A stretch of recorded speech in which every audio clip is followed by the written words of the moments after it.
नमस्कार. आज आपण बोलणार आहोत एका खास, प्राचीन औषधी वनस्पतीबद्दल. तिचं नाव आहे जटामांसी. ही वनस्पती थेट हिमालयातून येते आणि पारंपरिक औषध पद्धतींमध्ये तिचं स्थान खूप मोठं आहे, म्हणजे अगदी शतकानुशतकांपासून.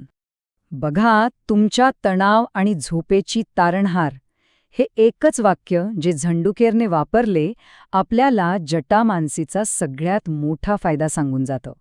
पण खरंच असं आहे का? चला तर मग जरा खोलात शिरून बघूया की या दाव्यात नक्की किती दम आहे. तर शास्त्रीय भाषेत सांगायचं झालं तर जटामांसी म्हणजे नार्डोस्टॅकिस जटामांसी.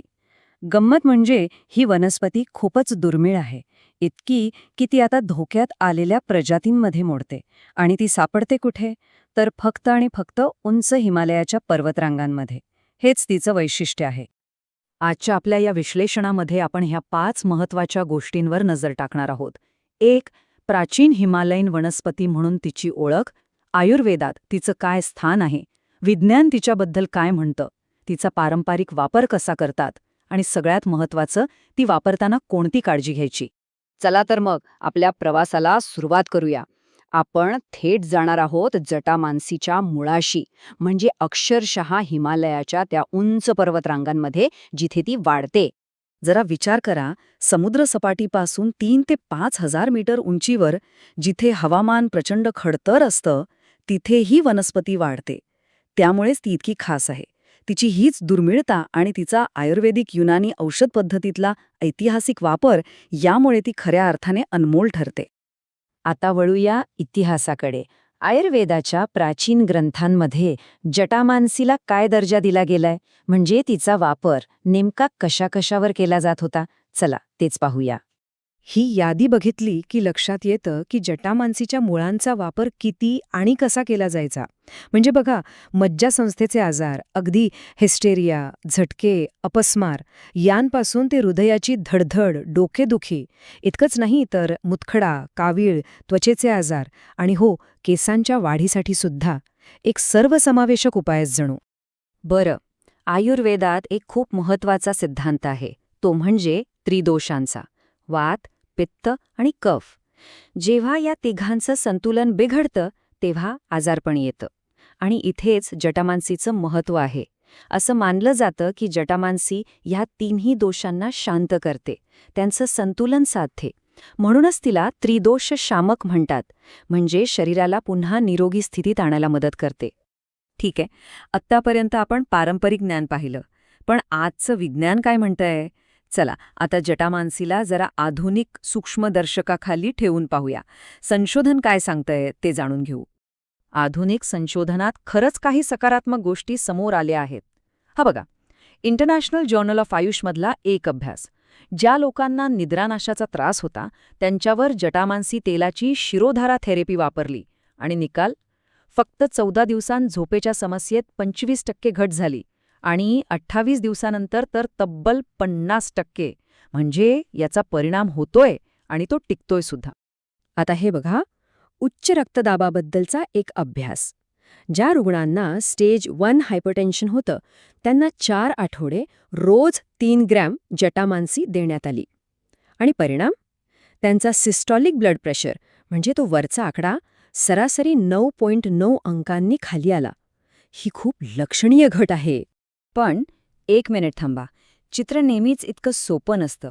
drugs.com सारखी एक ऑथोरेप्युटेबल वेबसाईट काय म्हणते ते ऐका. त्यांचं म्हणणं आहे की जरी सुरुवातीचे अभ्यास, म्हणजे प्राण्यांवरचे किंवा लॅबमधले, ते चांगले परिणाम दाखवत असले तरी माणसांवर झालेल्या मोठ्या क्लिनिकल चाचण्यांचा डेटा अजूनही अपुरा आहे. त्यामुळे कोणताही ठाम निष्कर्ष काढणं सध्या तरी घाईचं ठरेल. बरं, मग जर ही वनस्पती वापरायची असेल तर पारंपरिक पद्धतीने ती कशी तयार केली जाते? चला आता थेट कृतीकडे वळूया. एक अगदी सोपी पद्धत आहे, जिला आयुर्वेदात फांड कल्पना म्हणतात. म्हणजे काय करायचं? 1 कप पाणी उकळायचं, गॅस बंद करायचा आणि त्यात अर्धा चमचा जटामांसी पावडर टाकायची. झाकून ठेवायचं, 10-15 मिनिटं मुरू द्यायचं आणि मग गाळून गरम गरम प्यायचं. या पद्धतीत वनस्पती जास्त उकळली जात नाही, त्यामुळे तिचे गुणधर्म टिकून राहतात. खास करून शांत झोपेसाठी आणि तणाव कमी करायला याचा उपयोग होतो. आता बघूया केसांसाठीचं तेल. हे तर खूपच लोकप्रिय आहे. काय करायचं? नारळ किंवा तिळाच्या तेलात जटामासी पावडर मिसळायची. बरणी बंद करून साधारण 1 आठवडा तसंच ठेवायचं, म्हणजे ते चांगलं मुरेल. मग तेल गाळून घ्यायचं आणि झालं आपलं तेल तयार. या तेलाने टाळूला मसाज केल्यास केसांची मुळं मजबूत होतात आणि केस लवकर पांढरे होत नाहीत, असं मानलं जातं. ओके, आता सगळ्यात महत्त्वाचा मुद्दा, सुरक्षितता.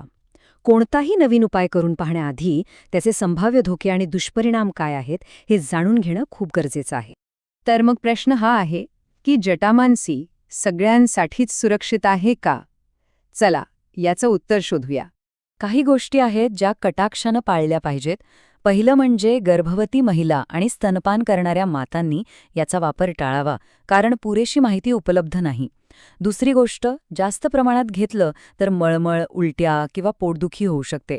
काही जणांना मासिक पाळीत जास्त रक्तस्राव झाल्याचंही दिसून आलंय. आणि हो, लहान मुलांना डॉक्टरांच्या सल्ल्याशिवाय देऊ नये. आणि जर कोणाला ॲलर्जी असेल तर त्यांनी तर दूरच राहावं.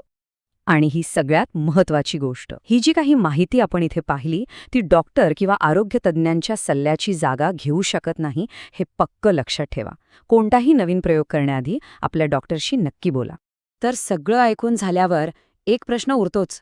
जटामांसीकडे आपण एक प्राचीन, अनुभवावर आधारित ज्ञान म्हणून बघायचं, की एक असा उपाय म्हणून ज्याला अजून आधुनिक विज्ञानाची पूर्ण मान्यता मिळालेली नाही?